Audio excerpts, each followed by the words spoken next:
大家好，我是植杯大叔林一峰。今天来到这儿，我要介绍一位非常好的朋友，我认识他10多年了。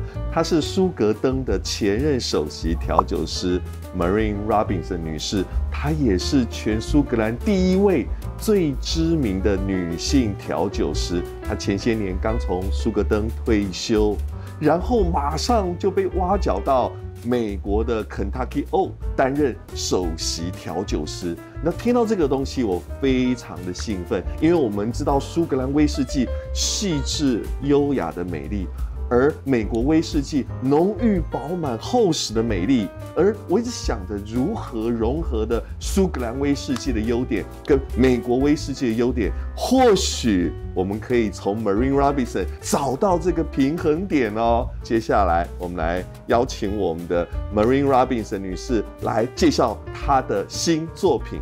Hello, Maureen. Nice to meet you. Nice to meet you again, Stephen. Yes. So long time didn't come back to Taiwan. Yes, I can't believe it was 13 years ago I was actually in Taiwan. Wow, 13, but time goes by we quickly. meet often, you know. I go to the Grand Old to see you. Yes. So I'm a master blender from Kentucky Owl.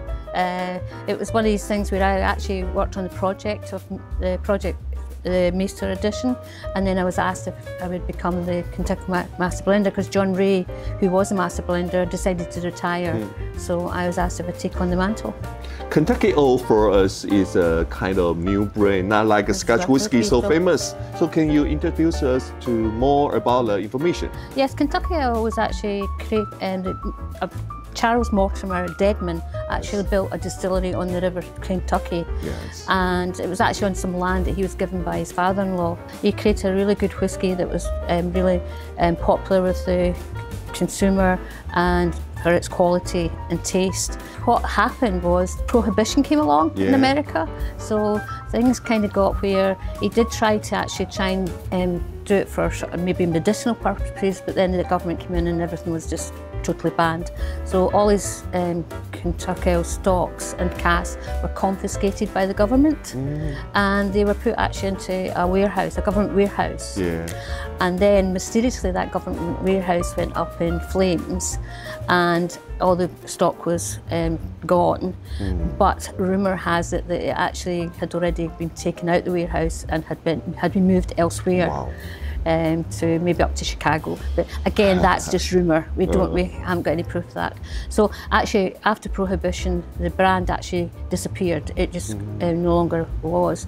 But in 2014 Charles's great-great-grandson Dixon resurrected the brand because he'd actually found lots of documents by his grandfather and got really interested. So he actually resurrected the brand and started doing small limited batches of bourbon whiskey, and it started off at batch 1, and we are actually now up to batch 12. Wow.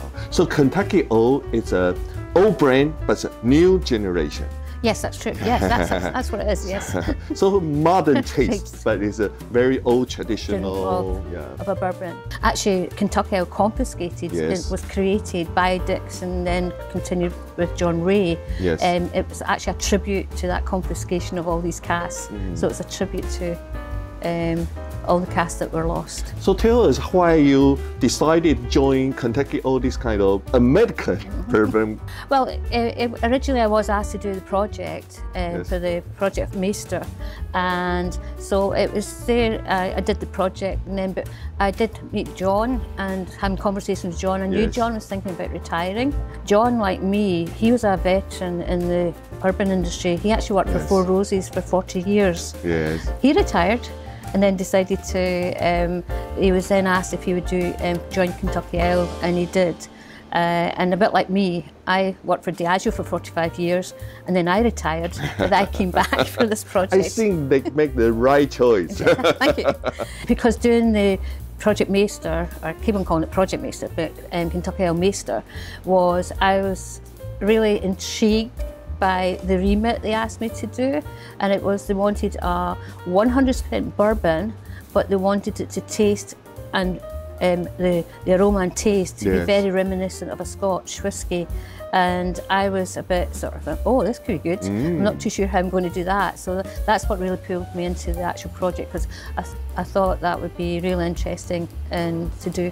If I must a Scotch whiskey lover, or if I am a bourbon beginner, how do I enjoy the Kentucky Owl? Well, Kentucky Owl, mostly it's all about trying to get people who aren't used to drinking bourbon. They're not used to the nuances of bourbon, or they maybe drank some bourbon that's really the strong traditional bourbon. Yeah, I tried Kentucky Owl. It's more elegant than the other bourbon. Yes. And I must admit, when I came into to do Kentucky Owl, I was probably one of these people who I thought bourbon was a bit one-dimensional. Yeah. But when I started in this project, I realised that bourbon is it's got very diverse flavours. Still complex, can find a lot of flavour from there. Yes. So basically it's got lighter styles and it's got the sort of more traditional styles. Yes. And it's just getting the marrying of these styles together to produce something that consumer would enjoy, especially somebody who's not used to the bourbon category. Yes. You bring some special items. So. Yes. In Kentucky Owl we actually have the Wiseman bourbon. Yes. And well, Wiseman Rye and Wiseman bourbon. They're quite sort of entry-level bourbons. They're nice and they've got nice light flavours and aromas. It's also they're very good at making cocktails. So for me, bourbon is a little bit sweet. Yeah. And the rye a little more spices. Yes. I love the spice flavor. It's interesting for me. And for Wiseman, the spicy flavour, it's a strength of 50.4%, which is quite high strength. Yeah. But it doesn't taste like a high strength rye. It has got lots of sweetness. It's very smooth. It's warming, smooth, and then after a while you get all the nice spicy flavours coming through. But they're not overt. They're just nice and pleasant on the palate. Okay, I just wonder if I drink in the Wiseman, I will be Wiseman. You never know.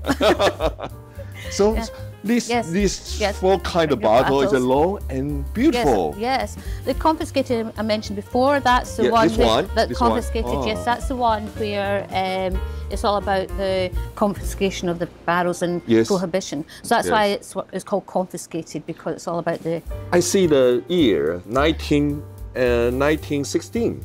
Yeah, What's that mean? I think that's just that's around about the time of the prohibition and things. It's based on the date for that. Oh, okay. This is a cast trends. No, it's at I think 48.2. Sorry, because that's not cask strength. We've added water to. Okay.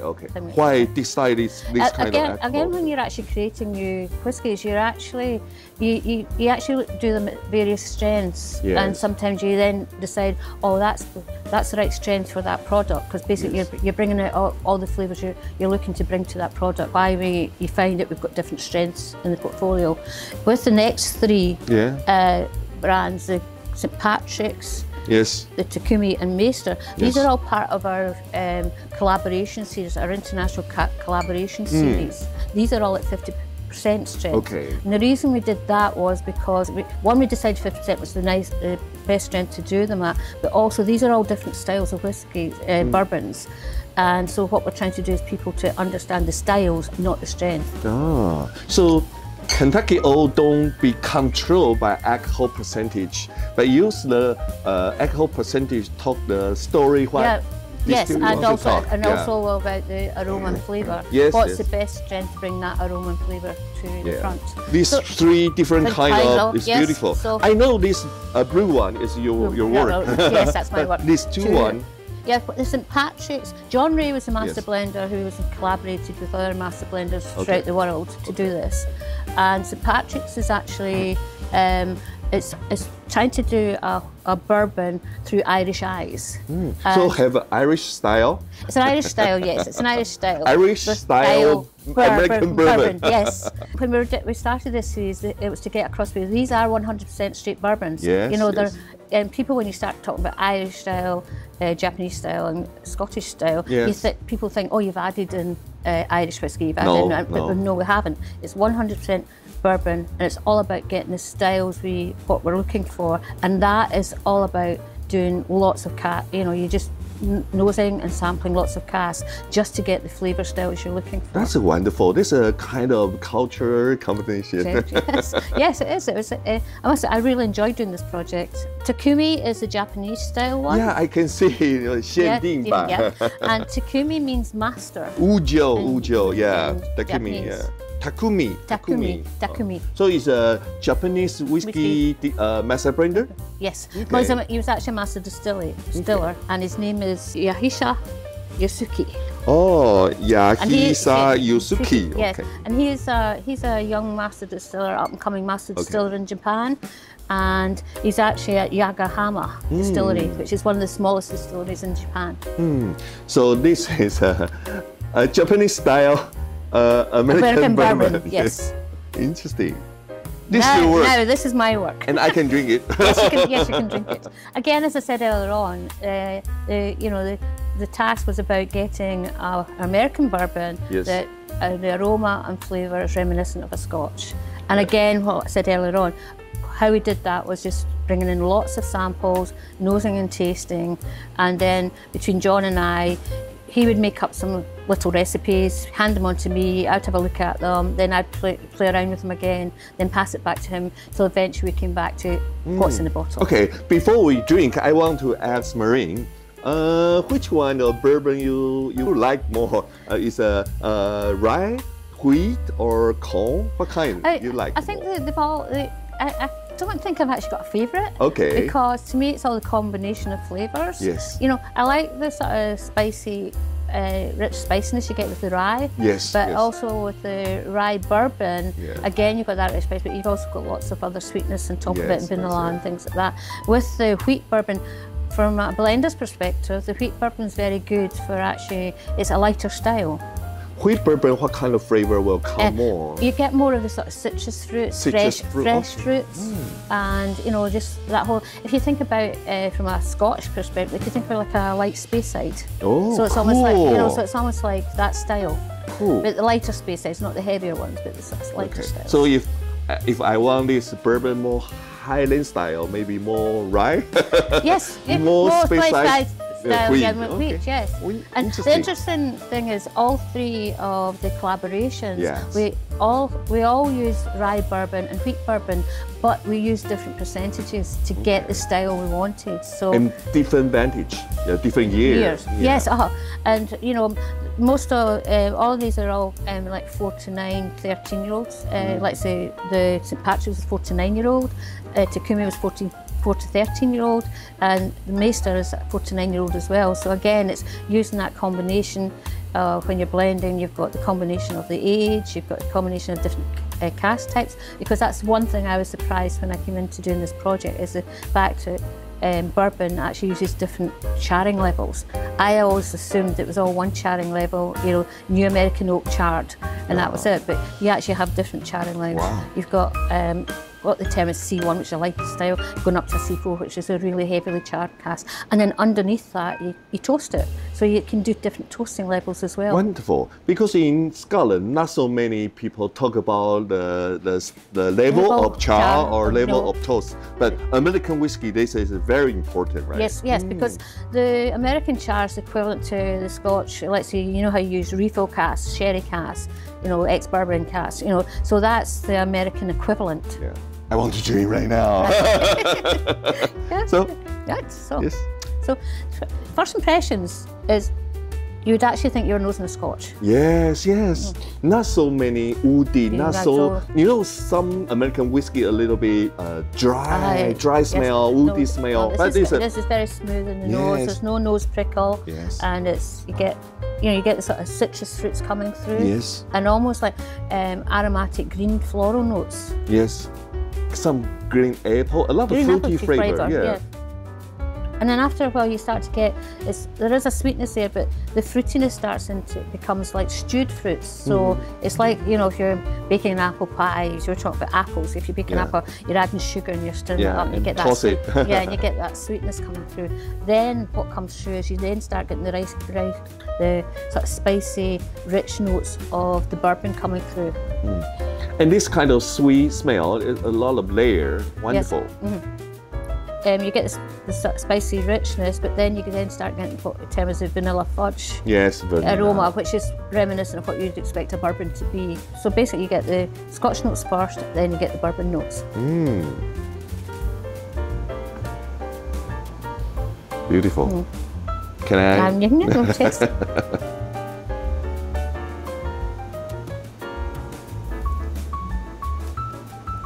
And this is where we have a bit of a change, because in the flavour you get all the bourbon notes first.